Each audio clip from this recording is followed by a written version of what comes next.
Look what you made me do, K-Bar. I just wanted to open up my fucking box by conventional methods, and then some asshole uses some kind of fucking adhesive-based substance that I have to cut open with a knife. I don't have a knife. Does it look like I am the kind of motherfucker to carry a goddamn knife? Fuck no. Well.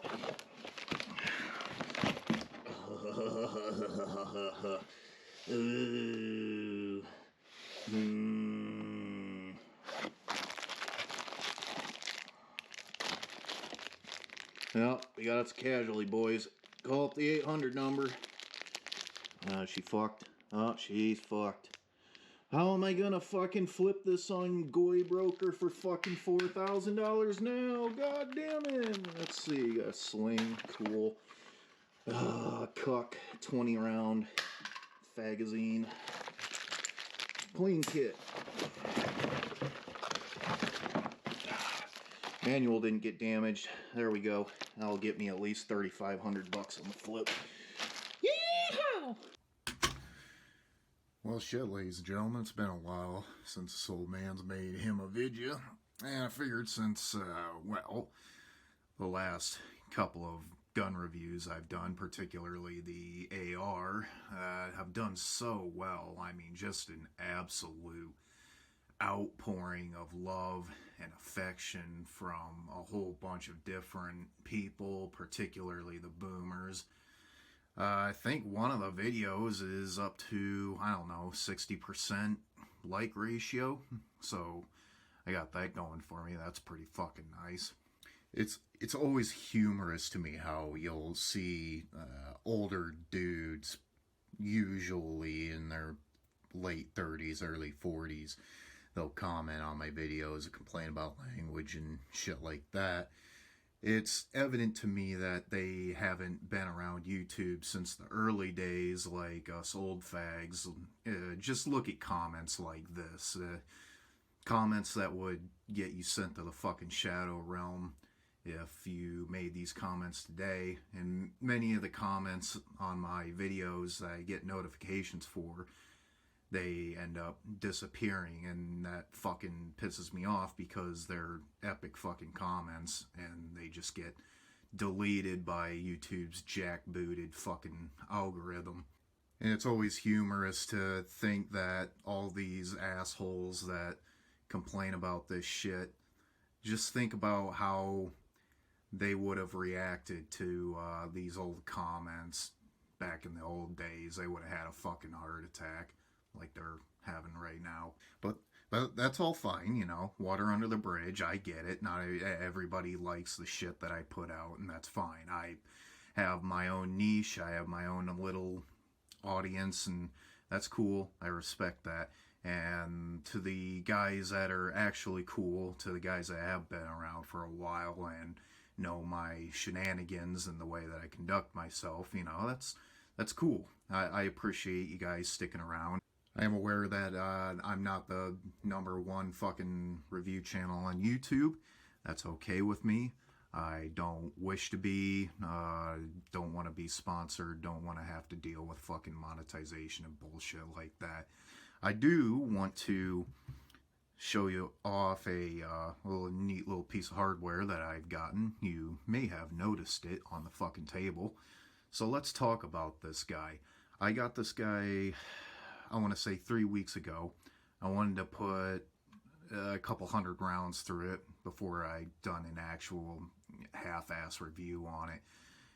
Weather wasn't cooperating. I teased the unboxing a couple weeks back, and meant to go out and take it shooting the next day. That didn't fucking happen.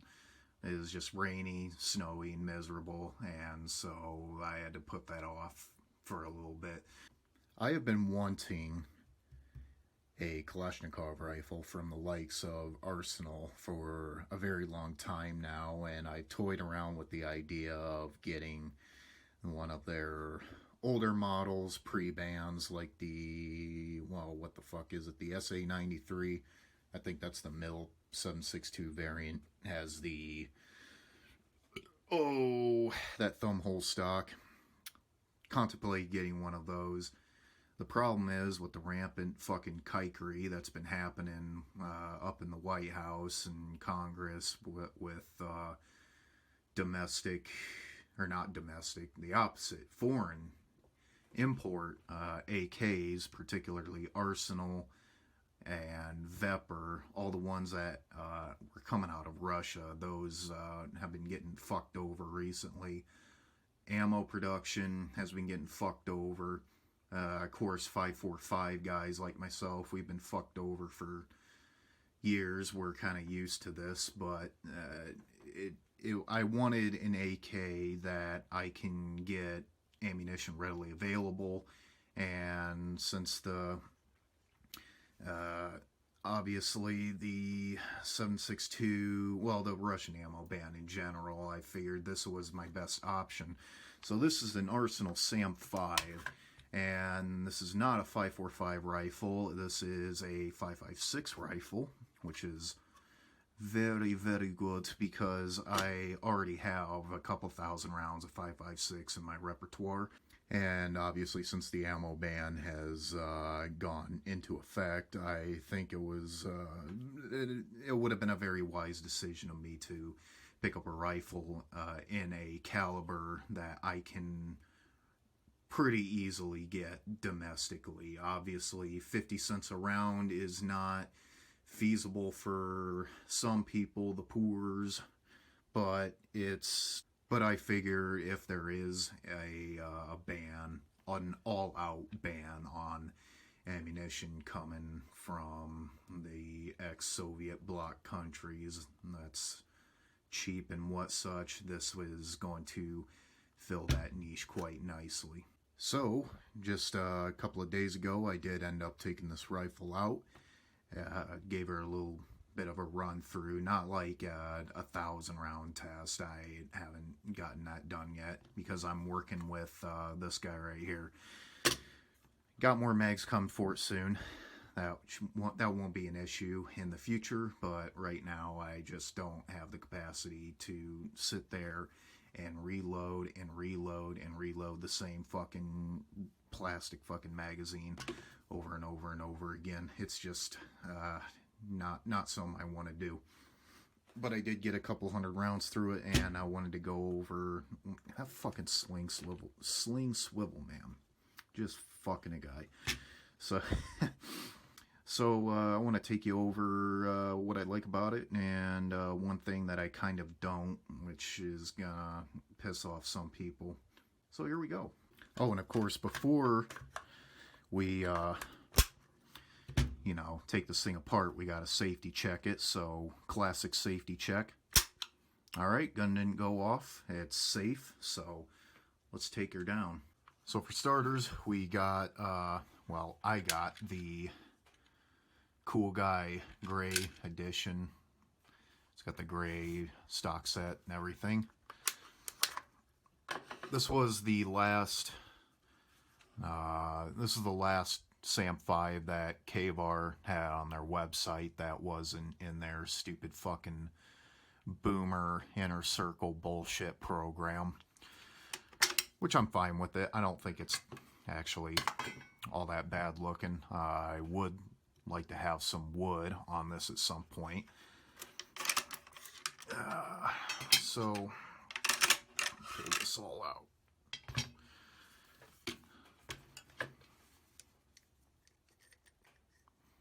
Is my lighting good? My lighting seems alright. So, first 200 rounds in. Let's get some focus in on this guy. There we go. So, obviously 5.56. It's an amazing thing to see that the bolt and the carrier and all of the components are actually heat treated correctly. So, although this looks like it, it's actually not peened over. It's just Arsenal's shitty finish, which I want to talk about that later. Like, this is just all flaking off. So on the bolt, one thing that's unique is it has this spring-loaded firing pin, which this is a pretty fucking stiff spring. I could barely push it with my thumb. And the reason that exists is, let me pull out my 74 bolt. So this is a bolt out of an AK-74, the shitty Century Arms. I think this is actually, I think this more fits the profile of a 7.62 bolt. And you can see, you know, the size difference there. So this obviously has a spring-loaded plunger in there, and this is just left the free ball because 5.56 primers are obviously a lot softer than the Soviet com block primers. So you don't risk slam fire with these in case you're running match ammo, which I don't know why the fuck you would do that. It does have a 1 in 7 twist chrome line barrel, so it's an option. You can run 70 some odd grain fucking $3 a round projectiles through there. Nobody's saying you can't do it. It'll run it just fine, but that's, to me, that kind of defeats the purpose of having a 5.56 AK. To me, having a 5.56 AK is so you can shoot all the shitty cheap case ammo, the 223 from Wolf or Tula or whoever makes shitty steel case 5.56 or 223. You can shoot all that through it, and being an AK, it'll handle it just fine. I know the AR fags will continually say that if it, oh, how does it go? If it doesn't shoot the steel, it doesn't deserve the brass. I think that's how it goes. With an AK, that really doesn't fucking matter. As long as it has enough pressure to cycle cartridges, it'll pretty much cycle anything. And so this will shoot both 223 and 5.56. I've expended both types of ammunition. The 62 grain XM855 and some regular M193 stuff, and some cheapo Wolf shit. Fired a magazine full of that. It works just fine. So casing types aren't really going to matter all that much. What really matters is if you have a load that doesn't produce enough pressure to cycle. Just make sure you got stuff for that. And while we're on the topic of casings, if you're planning on reloading for this gun, I would advise it against it, because although it cycles my shitty corroded fucking, oh, can you even see that? Yeah, look at the corrosion on there. Greasy. If you're thinking about reloading, I would advise it against it, at least for this gun. As you can see, it's not very kind to brass. This one especially. This one just got fucking raped. Chucks the cases a mile away, so you're not going to want to reload any of this. The ejector rail hits the case head pretty fucking hard too. So I would advise against reloading. Just shoot the cheapest, shittiest fucking 223 you can get your hands on out of this thing, and it should be a fun gun. Let's take a closer look at the bolt carrier. Ew, dog hair. It's nothing special. It's pretty much a 7.62 carrier with a little bit of an alteration. It's not much different. So let's get us up on that carrier tail there. Hope the lighting shows it, but there's the finish is rubbed off. The carrier isn't mushroomed over all that bad. It's just a little bit. But then again, this is 200 rounds, so I don't expect it to be all that bad at the moment. There's no flat spot on the back. It feels perfectly round. That's always a concern for me with AKs, because as you can see on my AK-74 tail, this is a Century Arms made bolt carrier, And as you can see, this guy right here. Yeah. Ooh. So this is 20,000 rounds worth of wear. But one thing I have noticed is like the last 5,000 or so rounds, it actually hasn't gotten any worse. I think it's pretty much plateaued. So that's good. Time will tell. I hope this doesn't mushroom out as bad as the Century 74 bolt carrier tail. But again, that's just one of those things. I'm also going to be looking for wear right here on the bolt. Where else? Right here is completely peened over. And that's pretty much it for that. The firing pin's obviously in really good shape, but I don't want to do a review on the 74. I've already pretty much done that already. So let's take a look into the inside of the receiver here. So you can see that right there, chrome line bore. Get a little bit better focus. There we go. Chrome line bore, which is how every AK should be. Nitrated barrels are a cope.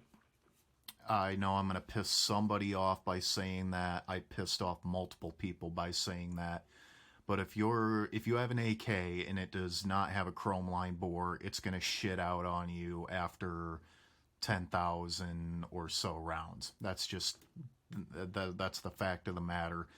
And I know because I've been there. Yeah, chrome line barrels, if it doesn't have a chrome line barrel, don't fuck with it. If the company that you're buying your AK from uses nitrated barrels as its major selling point, that's a fucking gimmick. Don't fall for it. It's bullshit. Nitrated barrels are a fucking cope. And they're just absolute shit. And they do nitriding because it's cheaper to do nitriding, and any American-made AKs are built to a price point. They're not built for quality, as evidenced by Palmetto State and Century Arms. Insert American-made AK brand here. They're all fucking garbage, and they're gonna shit out on you after a little after 10,000 rounds, if not before that. So milled receiver, obviously, if you don't know the difference between a milled and a stamped receiver, then you shouldn't be watching this video. You need to get your ass back into bed and just go fucking lay down. You don't buy guns if you can't tell the fucking difference between that.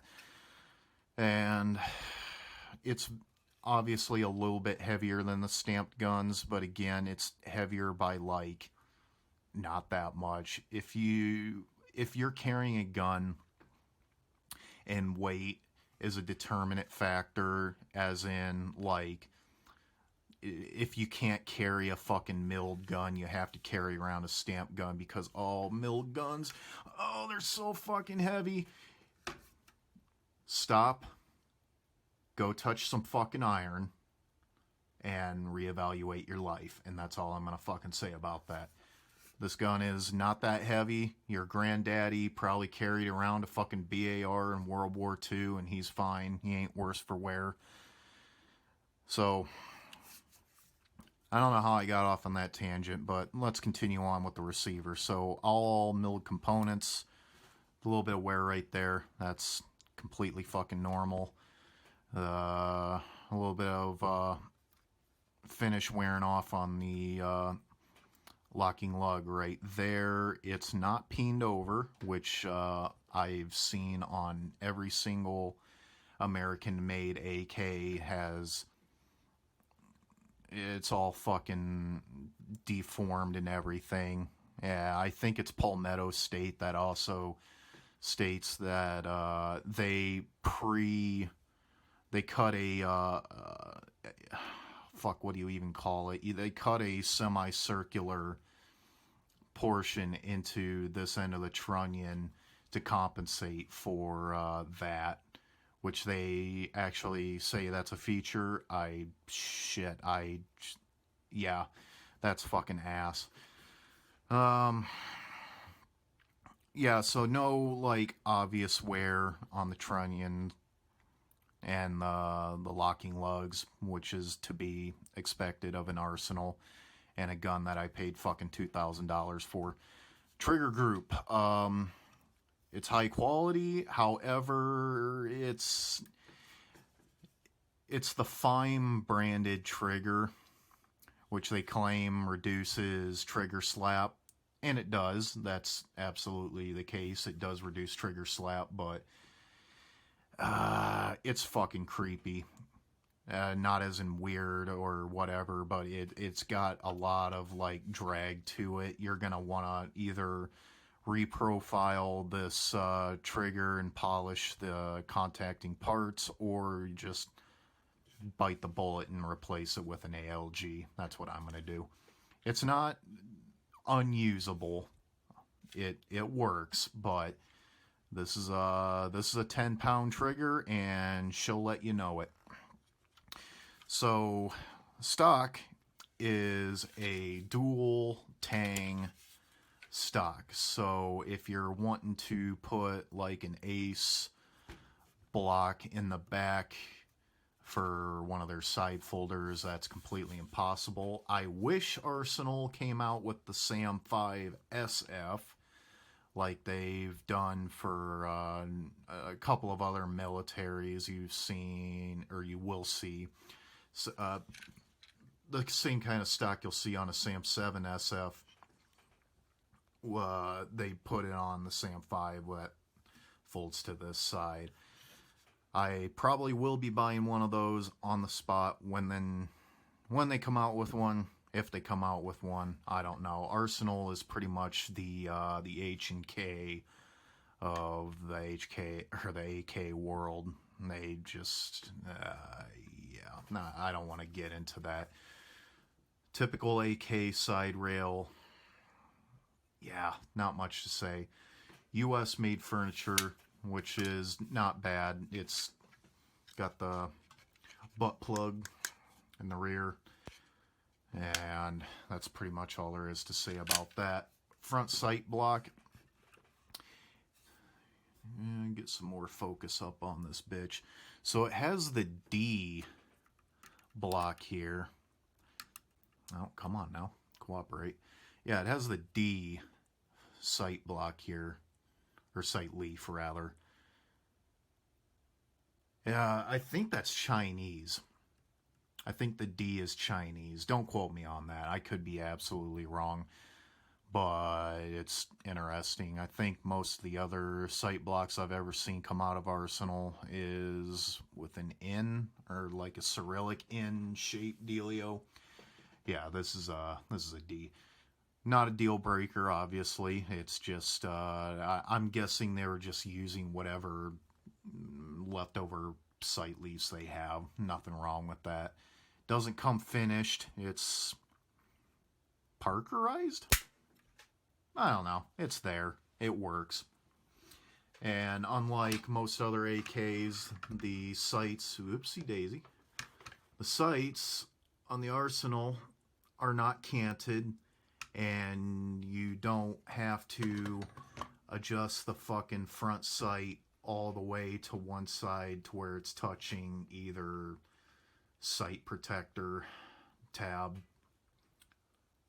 So that goes to show you that already this gun is far superior to pretty much every American-made or Romanian fucking Wasser knockoff that there ever has been. Now let's move up to the front here. So again, US-made stock set. This does have the stainless heat shield insert into the lower handguard. Man, my voice is cracking like a motherfucker today. Bayonet lugs, and I got the model with the 2-port brake at the front. The 2-port brake is chrome lined. which is not necessary, but it's pretty cool. I don't really know how effective this device is. I'm going to have to put other muzzle devices on here to really test that out. But it's better than the just straight muzzle nut that they put on a few of the SAM5s. This one came with this guy here, so that's not bad. So this is the part where I'm going to piss some people off, particularly the Slava boos. The finish on this gun, there's no way around it. The finish on this gun is fucking abominable. I don't know whether this gun was made on like a fucking Friday night, but allow me to demonstrate. This is a nylon pick, just a nylon pick. Okay, so we're gonna go on the bayonet rail here, right? Look at that. Just fucking comes right off. Just fucking stupid. Like, I'm just scratching that shit right the fuck off of there. Which, you know, look, what I'm trying to fucking say here is that for a goddamn $2,000 fucking gun, I should get finish that doesn't suck fucking donkey dick. This shit fucking pisses me off. I've been holding back on it this whole goddamn fucking video. This fucking pisses me off. Let's take the bolt, for example. Like, let's just peel this shit off. Like, yeah, it just comes right off. 200 fucking rounds, and, like, the bolt face is just fucking almost in the white. Just coming right off. Oh yeah, look at that. More finish. Nylon pick. This is not steel. This is nylon. Fuck, man. Look at this. Like, just comes right off. That's fucking embarrassing. You see that? You see that shit?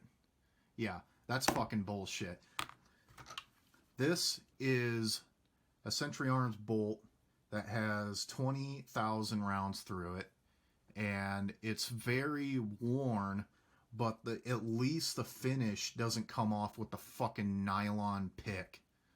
Like, there are still parts that are fully in the black. They're perfectly fine. Let me take the carrier. Carrier looks really nice. It's worn in the obvious places where it contacts the rails and such, but this is a very good finish. A $500 rifle from 2008 that has shitty surplus parts and a mixture of a Maramut fucking bullshit, okay, has a better finish than a fucking $2,000 gun. You see this drip where, like, this run, where there's like a run in the finish? I better not scratch that too hard, otherwise it'll come off. Yeah, that's fucking bullshit. I'm not very fucking happy with that. The finish on this is really bad. Let me take you over. The butt plate. Where is it? Butt plate finish is equally bad. That's gonna fucking come off. I don't know how well it comes through on camera, but yeah, it's really fucking bad. The bayonet lug, it's not the most important part. I get that. That's cool, whatever. The finish is it's just really fucking inconsistent. It comes off very easily. And there are other people, aside from myself, that have complained about this in the past.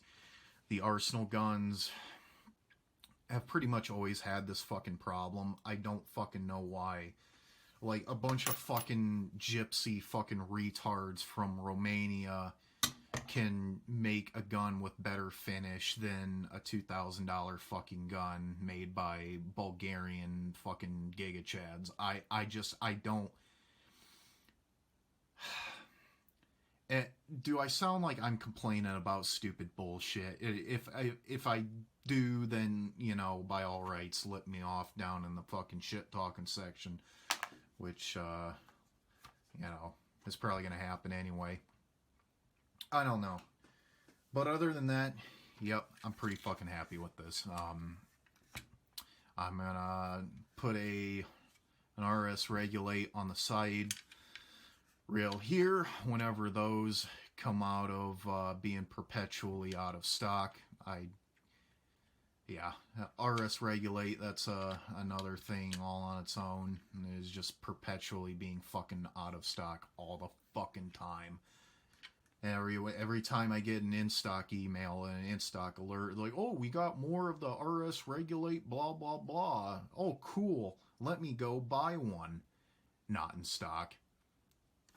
Fucking bullshit. But that's the plan for that. I might, I don't know, do the cheaper method, which is get a Midwest Industries side mount. Those are probably comparable in quality, but doesn't have the rapport of the RS regulate. Hello, it's me again, here to abruptly interrupt this fine programming which you're watching. Since I sort of glossed over it in the video, I wanted to quickly touch on magazines for this gun. The mag that comes with it is the 20 rounder. It's a smoke gray sort of dealio. It's not very durable in my opinion. In fact, it seems to be made of the exact same material that the shitty first gen CZ Scorpion Evo mags were made out of, where they had cracked feed lips and such. Which, although it does have a steel front and rear locking lug, it just, I don't know, the durability and the materials that this thing's made out of, it's not very confidence inspiring. So I wanted to run a quick and dirty thought experiment where I stuffed a bunch of my AK-74 mags with 5.56 to see if it would feed all of them. Now, I was able to fit all 30 rounds in all the different magazines I had. I tested East German Bakelites, Russian Bakelites, Bulgarian Circle 10s, Polish Circle 21s, I think that's what they have. That and some Circle 11s. And also their shitty Polish steel magazines. So in my findings that I published to my local Discord full of minty motherfuckers, I found that not only all 30 rounds fit into the mags, but they all fit flawlessly into the gun. And of course, me being a curious motherfucker, I decided to try to cycle rounds through the magazine. The problem is that due to the geometry of the 545 feed lips, they don't feed, at least without any coercion. However, the free market provides, as lolberts like to say, and there's this company called Pod Arms, which makes follower conversions for AK-74 mags. So basically what you do is you take your 74 mags, you pull out the old follower, you stick this follower in, and it's supposed to correct the feed angle of 5.56 so that you can use your leftover AK-74 mags in your SAM5. Now, of course, they do specify that it doesn't work in any of the 45 round RPK 74 mags, and it also doesn't work in the Polish steel mags. However, I just wanted to bring this up since, you know, it is an option, relatively inexpensive, especially compared to paying the fucking outrageously expensive price for buying the proper magazines for this rifle. Right now they're retailing for $50. The cheapest that I've been able to locate any magazine for this gun, 30 rounds that is I think it was $49.50. So at the most you're saving 50 cents, and you're probably going to make up for that with shipping costs, etc. So I just wanted to go over that real quick. Back to our regularly scheduled programming. Well, I bitched enough. In summary, I'm pretty fucking happy with it. I mean, I'm obviously not ecstatic. I don't know. I just feel like it's getting a fucking $2,000 AK is. I mean, I get to flex a little bit. I get to say that I bought a $2,000 fucking AK that I can flip on Gunbroker at any given point for like $3,000 fucking dollars, despite having thousands of rounds through it. Have I mentioned that I fucking hate Gunbroker? Fuck those dickheads. So, I don't know. There's not really much to say. I'm happy that I got it. I'm happy that it's in 5.56, which is a caliber that I have very readily available. I'm not happy with the fucking finish. It's only gonna get worse, and it's really inconsistent across all the different parts. I don't know. Yeah, I don't know what I expected with that, but this is as far as like the components themselves are very, very high quality. You can see dimples here and a small one there where they hardness tested the receiver and all the other critical parts of it. So good luck finding that on a fucking Palmetto State or a Sentry. I'm gonna fucking wrap this video up. Keep your dick wet and your shit pipe tight. Tell me what you think in the comments section. And I'll fucking see you whenever the next time that bullshit happens. Oh yeah, before I forget, all you guys have been complaining that I haven't put out a Brandon Herrera video. Sorry, bud. It's probably not gonna fucking happen. I'm just being honest with you.